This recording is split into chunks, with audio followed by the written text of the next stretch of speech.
So this is a matter of inertia too, because if this key person gets hit by a bus, now can't do it, how many other people know his job or the intricacies? How many did anybody work shoulder to shoulder with him? No, he No, becomes harder to replace because right. everybody's working in their own little world far away. And if it ain't broke, don't fix it. Just gets it done. I don't have to worry about it. I don't even understand what he does, but it gets done. Oh, you say So you that, don't understand it? Yeah. Now what about when he's not available? How how are you going to continue then? Seems like you kind of got a problem here. You built yourself a fragile system.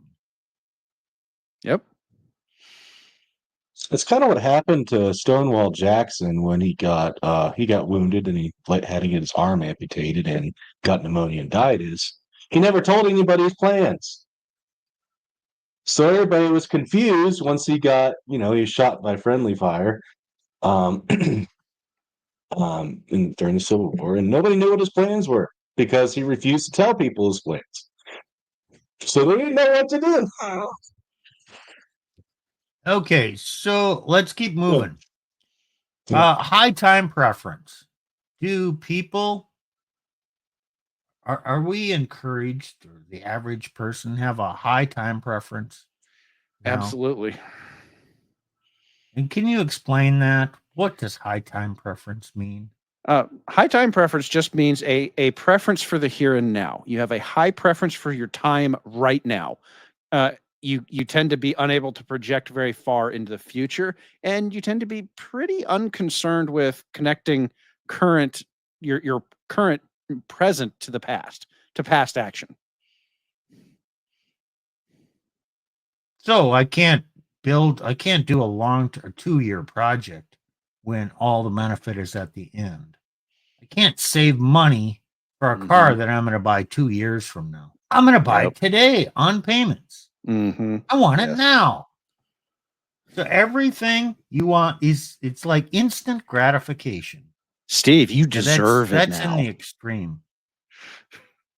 It's not necessarily everybody's going for instant gratification, but they're not willing to delay the reward and work hard now for a reward that's months or a year or 2 years down the road. Or maybe even longer. Some project, like Yeah. in software, 2 years is a pretty normal time to go from nothing to launch, and you get nothing in between because you can't launch But until it's ready. you need people that have the ability to work hard now for a reward way in Mm-hmm. the future. That's what keeps our system going. And if everybody wants the reward now, you can't really maintain your system long term. The next Is thing there really that going to be no, a reward in the future? Is there really going to be a reward in the Well, future? that's what time preference means. They can't connect the current action to the future reward, and and sorry, Steve, the doomers out there saying who are just saying, oh well, this is just always going to get worse. Yet you're actually demoralizing people from even trying to consider what the future might, a future that's better than today might be. So the well, doomers are adding to this. yeah, okay. Is it going to be there in the future? Okay. If you doubt that, it's evidence of you're devolving into a low trust society. Mm-hmm. Mm-hmm. We are in a low trust society. And Yes. and it's not a stable society. It's not. When there's stability, yes, everybody in the past they worked and they got the reward. If I work, I'll get the reward. I trust the world, the society, I trust others. And if I put in the effort and I make it happen, I will get the reward. No, we don't. All those things have eroded too. Well, okay, Tacticus. I think I finally got your name right. Yes, there is an eternal realized reward in heaven, but that is so abstract that very few people are going to connect with it. And I don't know, Nick, you can probably tell me if I'm on the wrong track here or not, but there's No, no that's kind of how that's what I accuse it basically a lot of the churches doing. Oh, let's not worry about here now. Let's not help things at all. Let's just kind of go with the coast along, sent for the women. I want to get my retirement. Oh, your rewards in heaven. Stop stirring the pot while everything's burning around again, what kind of it's a similar version of the doomer message. It's the church version of the doomer message. Don't worry about the decline, your rewards in heaven. The doomer message is don't worry about the decline. None of it'll be worse for people who come after you. Like you'll still have it better than them. I thought the other Christians believed, you know what? Oh, end times are here. Yay! I'm gonna be raptured, and then all these poor suckers Oh, are gonna Everybody's have to saying that for suffer like- after Jesus takes me to heaven. honestly, in my opinion, is if you say that, God's probably just going to let you stick around and live through the tribulation if you believe that. Yep, that airplane I'm flying, yes, it's gonna crash. But damn, I'm glad I'm gone from this hellhole. I think we may have just shat all over the millennial. I can't say that word. Nick knows what I'm talking about.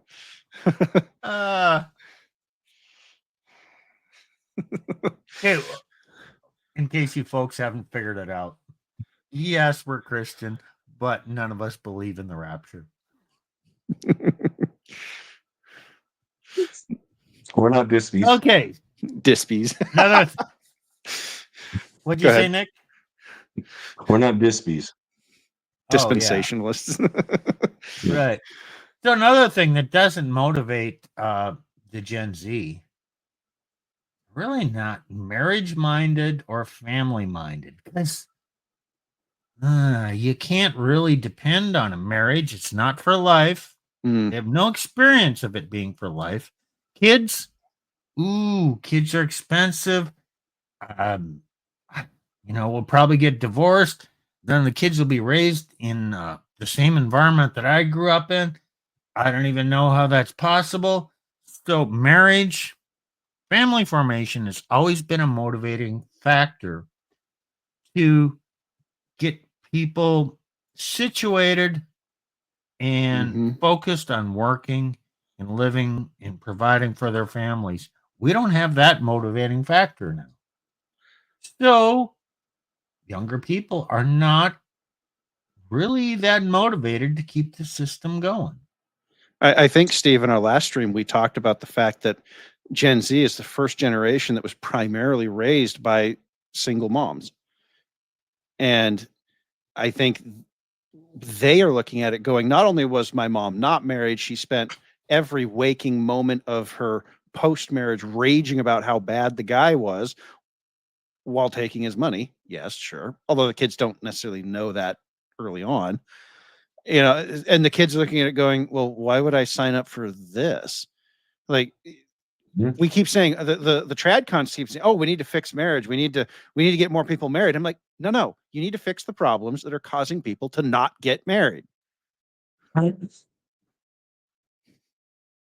Just flesh wound. It's just But okay, I think it's time to put some more humor in it. okay. You know what?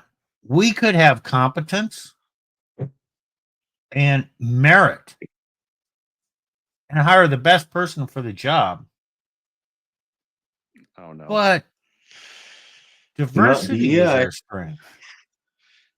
Yes, Nick, that's where we're Right? going.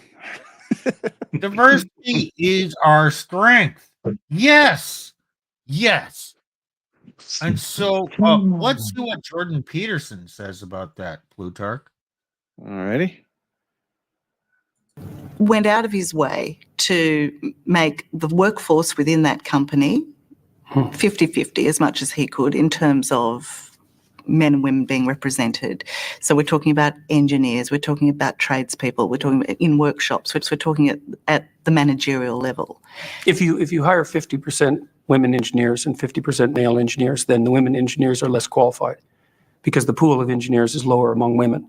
So you can't hire 50% women engineers without producing a decrement in the quality of the engineers, because this selection pool is too small. You can't do that on a large scale. You might be able to do that in one company. But look, you think about it mathematically. If there's 10 times as many male engineers as there are female engineers, and you insist upon hiring 50-50, then obviously the degree to which the female engineers are proficient cannot be the same as the degree to which the male engineers are proficient. It's mathematically impossible. So you're saying don't even try? No, I'm saying something much more specific than that. Went out of his way. Oh, that I just laugh at the end. So you're saying don't even try. Okay, let me Here's the translate. math. It's mathematically impossible. Man says it's mathematically impossible. Woman says, but we won't really know unless we try. Look, if the math says it Unless you cannot wreck be done, yourself first. Good job. yeah. If the math says it cannot be done, guess what, ladies? It cannot be done. You cannot emote away the math. You can't. Engineers deal with math, so she should know. Oh no, this is. Well, this I don't is some think she reporter. was an engineer. No. She's relaying a story from. I think this is from Britain, and Peterson actually does go on to say that, you know, in specific cases, at specific companies, you could do this, but the moment everyone tries to do it, it becomes the tyranny of the law of large numbers. Like at you know, everyone in software engineering says, oh, we want to hire 10x programmers, we want to hire the best. And you'll hear this, all the big companies, Netflix and Meta, and they all say that. But when you all get there, these engineers are average as fuck. Why? Well, because they need to hire 1,000 engineers, and that means the law of large numbers is going to hit you. Just is. I've been a lot of Yeah, visas and for that. Yes, millions. There's a lot of smart people from other countries that move here. I mean, we do gain a lot of intelligent people on the We do. H-1B visas. We also don't. And there's some that are not that way. But the point is that I want to make is when you have quotas, diversity requirements, now you added something in, another factor. Call it a bogus factor that is evaluated in addition to their intelligence and ability. Keep in mind, you're hiring them to do a job. And diversity is a squishy concept. How the hell is diversity going to increase productivity? How the hell is diversity going to increase innovation? Innovation comes from smart guys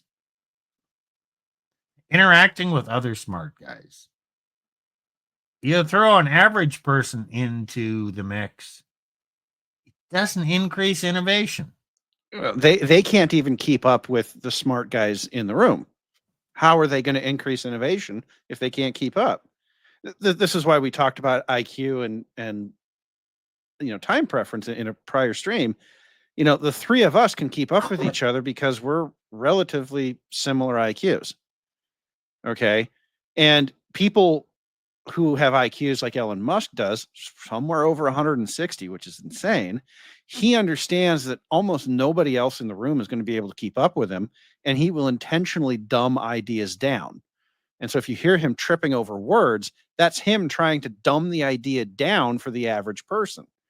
So, you know, but the most of the world is actually created with the express purpose of trying to make sure that the average person can keep up.